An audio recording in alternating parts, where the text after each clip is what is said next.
మా జిల్లాలో 3 మంత్రులు ఉన్నారు, కానీ ఒక్క యూరియా బస్తా దొరకడం లేదని ఎవరికి చెప్పాలని ఇందాక నాతో 2-3 రైతన్నలు చెప్పారు.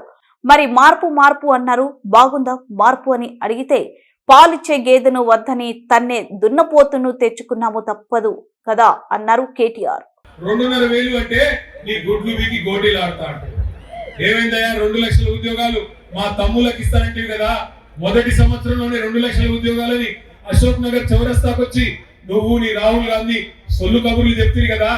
ఏమైనా 2 లక్షల ఉద్యోగాలంటే ఈ పేగులు తీసి మెడలేసుకుంటా అంట. ఏం చేయాలా? ఇట్లా మాట్లాడితే ఏమనాలా? తప్పట్లేదు. ఇంకా గౌరవం ఏంటంటే ఆయన ఏడిపోయిందో నాకు అర్థం కాదు. తెల్లారు లేస్తే ఆ ఫ్రస్ట్రేషన్ ఏందో నాకు అర్థం కాదు. ఆల్రెడీ అడ్డిమారి గుడ్డి దెబ్బలో వచ్చి ముఖ్యమంత్రి పదవిలో కూర్చున్నాం, పేమెంట్ కోటాలో సీట్లు కాపాడుకుంటున్నాం, హ్యాపీగా పని చేసుకో. తెల్లారు లేస్తే అరుపులు బెడపలు సెక్యూరిటీలో కొడుతున్నాడు. ఈ మధ్య చూద్దాం మనం, ఆయన సెక్యూరిటీగా ఉండే పోలీసులు కూడా కొడుతున్నాడు. నేను అందుకే చెప్పాను ఆయన భార్య గారికి, ఆయన శ్రీమతి, అమ్మా గీతమ్మ ఇప్పుడు అరుస్తున్నాడు ఫ్రస్ట్రేషన్ లో, రేపు ఏమన్నా కరుస్తాడో ఇంట్లో కట్టయితే అని చెప్పారు. ఏందా అరుపులు బెడపలు ఏంది లొల్లి? ఆయన బాధ ఏందో నాకు అర్థం కాదు. నన్ను పట్టుకుని నోటికి వచ్చినట్టు మాట్లాడతాడు. నువ్వు నీలాగా నేను గుంటూరులో చదువుకోలేదంటారు. అవును, నేను చదువుకున్నా గుంటూరులో. నేను చదువుకున్నా, ఓ 2 ఏళ్ళు చదువుకున్నా. నేను 1991లో రాష్ట్రం ఒకటిగా ఉన్నప్పుడు ఆనాడు మా నాన్నగారు నన్ను తీసుకొని పోయి అక్కడ విజ్ఞాన కాలేజీలో లావు రత్తయ్య గారు పెద్ద మనిషి ఉంటారు, ఆ రత్తయ్య గారి కాలేజీలో వేస్తే ఖమ్మం జిల్లాలో చాలా మంది పిల్లలాగానే నేను కూడా పోయి చదువుకున్నా. చదువుకుంటే తప్ప నేను నీలాగా ఆవరాగలాగా తిరగలేదు. మరి నేను చదువుకున్నా. మా అమ్మ నాయన చదువుకోమంటే చదువుకున్నా, అది కూడా తప్పేనా? నేను ఇంకోటి అడుగుతా, నేను ఆంధ్రాకి పోయి చదువుకుంటే తప్పంట, కానీ ఈయన మాత్రం భీమవరం నుంచి అల్లుడు తెచ్చుకోవచ్చా? నువ్వేమో ఆంధ్ర నుండి అల్లుడిని తెచ్చుకోవచ్చు, నేను ఆంధ్ర పోయి చదువుకోకూడదా?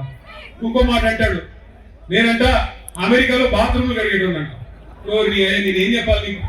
మీ అన్నున్నాడు కదా అమెరికాలో, మీ అన్నున్నాడు జగదీష్ రెడ్డి అని, రేవంత్ రెడ్డి అన్నున్నాడు. ఆయన ఇంట్లో ఆయన బాత్రూమ్ కడుక్కోడా? నీ కూడా వచ్చి అడుగుతాడా? ఎవరింట్లో వాళ్ళు అక్కడ బోర్లు కడుగుతారు, వంట వండుకుంటారు, తింటారు. అక్కడ పనులు దొరకరు. సామాన్యమైన కుటుంబాలకు అక్కడ పనులు ఉండరు. నువ్వు వేల లక్షల కోట్ల అధిపతి అయితే తప్ప ఇక అక్కడ ఉండరు.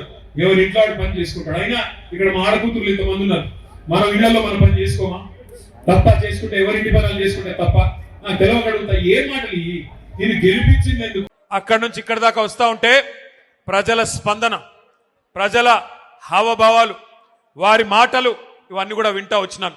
మధ్యలో ఒక దగ్గర కొద్దిసేపు టీ తాగుదామని ఆగినాం.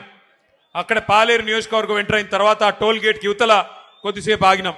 ఆగితే 2-3 రైతన్నలు వచ్చారు.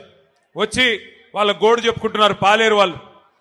అన్నా, మా ఎమ్మెల్యే గారు ఇప్పుడు మంత్రిగా ఉన్నారు, వ్యవసాయ మంత్రి గారు మా జిల్లా, 2 ఉన్నారు, ఉప ముఖ్యమంత్రి కూడా మా జిల్లానే, 3 మంత్రులు 3 మొనగాళ్ళు ఉన్నారు. కానీ దురదృష్టం ఒక్క యూరియా బస్తా దొరకడం లేదు. ఎవరికి చెప్పుకోవాలి? మేము ఎవరికి చెప్పుకోవాలా అని రైతన్నలు వచ్చి అడుగుతుంటే వారిని నేను ఒకటే అడిగిన, మరి మార్పు అన్నారు, మార్పు అని ఓటేశారు, బాగున్నదా మార్పు అని అడిగిన.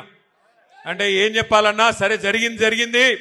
పాలిచ్చే గేదెని వద్దనుకుని తన్నే దున్నపోతుని తెచ్చుకున్నాము, తప్పదు కదా, అనుభవించక తప్పదు కదా అని చెప్పారు. రైతులు కూడా బాధపడతా ఉన్నారు.